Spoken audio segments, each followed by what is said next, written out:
the mid-1970s, when you look back on them now, it was an immensely boring time for music, so punk did come along, and it had the same excitement as rock and roll had done when I first heard Little Richard and Elvis Presley.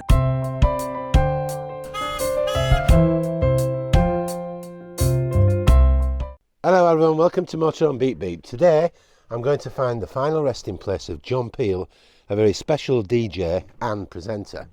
And I'm at Great Finborough, and the church is just in front of me there. And it's St Andrew's Church. So he's a very, very interesting guy, this one. I hope you enjoy it. Let's go in and find John. John had a very unusual style on the radio.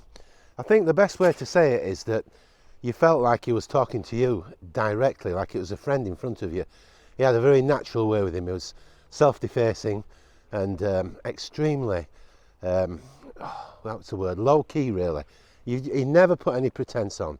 He was a unique DJ. He was not like the rest because in essence he wanted to play the music that he wanted to play, and he wanted it to be diverse. He didn't want to play ABBA and the Beatles all the time.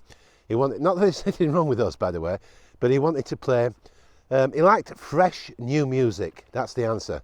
He wanted a diversity of music, and to a lot of young bands he gave them the first start. You know, it was a breath of fresh air because you never knew what music was coming on the radio. It could alternate all the time, and it just made it, you know, wow, in your face sort of thing. Yeah, it had a very droll way of delivering, and basically he just didn't think he was anything special.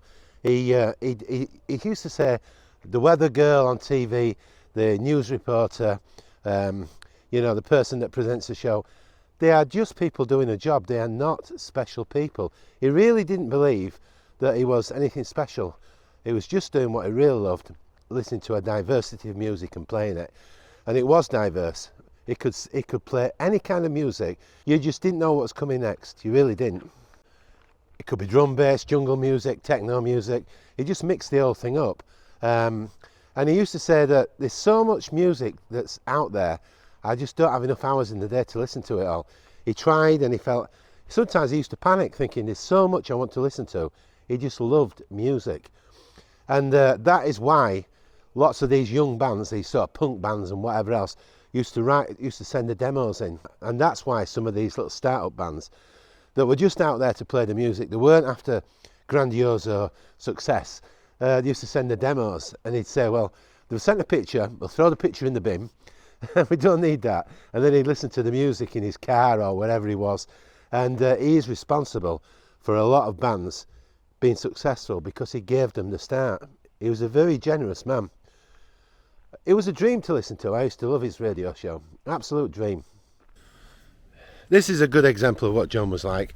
The Undertones wrote to him before they were known, and they asked him if they could do a demo session for the radio show. And he didn't answer back for 2 months. And he sent a letter, and it said, I'm sorry I'm such a beep beep, I can't say the words, but I'm just one of those stuck-up DJs that, you know, is on radio, too busy. But he apologised profusely. And he put on the bottom of it, the world's most boring man, stamped on it. That's how modest he was, self-defacing humour, you know. And they got the letter and they said, that's fantastic, John. Could we do the session? He said, I can't afford to pay for you to come from Ireland, but if you want, I will come to Ireland at my own expense. And he, true to his word, he flew out there. They did the 4-track demo, and he featured it 2 weeks later on his radio show. So he was very significant in their success, and that was a beautiful thing to do. But they actually got to pay him back in a nice way, because on his 60th birthday, one of the band members said, we've got the lyrics in the loft from Teenage Kicks written by John O'Neill, and we'll dig them out, get them framed, and we'll give them to John. They got to his house, gave him the framed lyrics, and he looked at it and he said, I've got to go for a minute. He walked in the house, did not come back for 10 minutes, and he'd been crying, been sobbing. It was so special, that gift, because he loved that song. It's a gift that money could not buy, and that was so sweet. So in a way, they tried the very best to pay him back for how kind he'd been earlier when he'd gone to Ireland. Isn't that cute? What a beautiful story. It's a special story in somebody's life, that, isn't it? Yeah, great guy. And the group as well. Very kind of him. Now I think I've passed where it is. It's always talking, isn't it? But yeah, you know, I want to get the stories over, and then you kind of miss it out. When you started playing punk, you lost a lot of listeners, didn't you, on the radio? Yes, but or at least you cut their age, didn't you, by about did, 10 years? Yes, which was quite good. I found that quite exciting because they turned out to be really, I suppose, these are insane generalisations, clearly, but they turned out to be people who wanted me to go on playing their own record collection for the rest of my life and their life, and there didn't seem to me to be much fun to be had from doing that. And the mid-1970s, when you look back on them now, it was an immensely boring time for music, so punk did come along, and it had the same excitement as rock and roll had done when I first heard Little Richard and Elvis Presley and things, that feeling that you're participating in something not entirely wholesome. John was born 4 days before the Second World War began. When he was 4 years old, he was packed off to kindergarten, and he said it was one of the days when they actually taught you proper lessons straight away. But he failed to make an impression on his teacher, and she even got his name wrong. And he said if he ever made an autobiography, he'd call it Robin Failed to Make an Impression. And he met his father at the age of 7. It was the first time he'd actually met him and remembered him, because he'd been at war and had only seen him as a baby. At the age of 12, he actually failed his entrance fee, but because all his family before him had gone to Shrewsbury, he was passed through quietly. He said he went into the third form, which was like a catch-all thing for the truly hopeless. He even managed to become bottom of that class, and he said that is like Winston Churchill, who became the bottom of his class, so they had a connection. Typically, he said it gave him a kind of distinction. There could only be one person at the top and only one person at the bottom. His father didn't take the same enlightened view, unfortunately.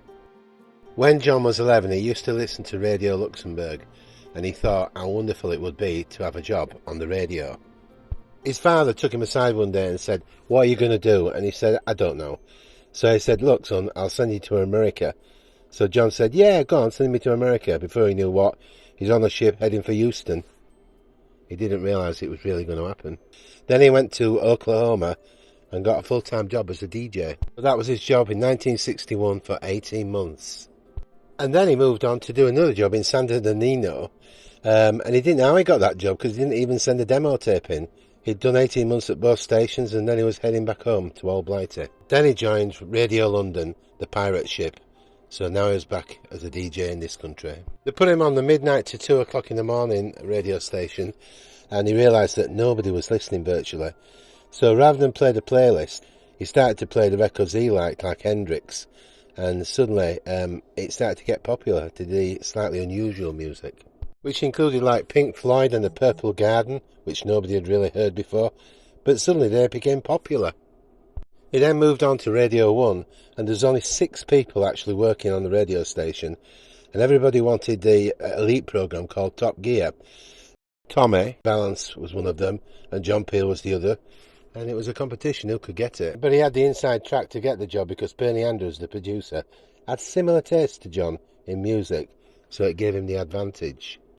When he was doing the radio station, he said he often dreaded the day when he would listen to the music and he didn't like anything that was currently around. He didn't like the idea of doing reminiscing music from the past, but that never happened. He never got tired of the music. John died suddenly at the age of 65 from a heart attack on the 25th of October 2004 on a working holiday in the insular city of Cusco in Peru. Shortly after the announcement of his death, tributes began to arrive from fans and supporters, both in the public and private life. On the 26th of October 2004, BBC Radio 1 cleared all its schedules to broadcast a day of tributes. London's Evening Standards boards that afternoon read, "The Day the Music Died," quoting Don McLean's hit American Pie. I've seen it standing out like a beacon in the corner. Superb. Whee! I love this bit. Let me spin you around now. It actually looks quite an old stone for 2004, but maybe that's the way he wanted it. I don't know. It's It's actual stone, isn't it? With typical of him, it's nothing flash. You know, not even the lettering is gold or anything.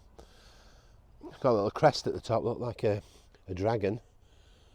Anyway, let's read this stone. Here we are. Getting close because it's a little bit, like I say, difficult to read. In loving memory, John R.P. Ravenscroft, John Peel, 1939 to 2004. Greatly missed husband, father and grandfather. Teenage dreams so hard to beat. John, you were a unique broadcaster with a wonderful normalness and everydayness to the way you delivered it. You felt like you were talking to every person on a one-to-one basis. That was the thing that you made so special, plus the fact of all the different music that you demoed and played, and so many people out there will be so grateful to this guy because he gave them a leg up. He never wanted to disappoint anyone, never. It was well known that his character was like that. If somebody came home to him for an autograph or whatever, he never let them down. He didn't want anybody to be upset. He wanted them to be happy. A really good, nice human being. It's a shame he died so young. I know a lot of his colleagues couldn't believe it when he died, you know. Okay, John, thank you very much, mate. Wow. Love that. Loved him on the radio. Nobody has been like him, or probably will be like him again, I don't know. He had that uniqueness, didn't he? You felt like it was your friend talking to you on the radio. You felt, and he could never understand why people saw him as something special. He genuinely didn't think that, and you know, when they went up to him, he was exactly like he was in real life as he was on the radio. Nothing different, and people just loved him. He had that uniqueness that you just kind of felt comfortable with him. Wonderful guy. He had his values right. That's the thing, isn't it? Sometimes on these they don't have the values right. He knew that what really counted was the people he loved, and everything else, you know, was just filling in time. So if you want to emulate a great life, this guy had it, because he had his values totally right. Nothing of the glitzy celebrity life impressed him. He was just a down-to-earth, nice guy that was really interesting, and he loved diverse music. Don't forget to ding the bell so you don't miss future videos. They're free, and a thumbs up. I always say it every time, but it's true. Comments, love them, read them every day, a few times over, honestly. I'm addicted to seeing what people are saying. And there's some lovely people out there, you know. So I really love that aspect of the channel. So from a very grey day, I'll see you all soon on the next one. Take care from me, Alan. Bye from MotorHome Beep Beep. Bye.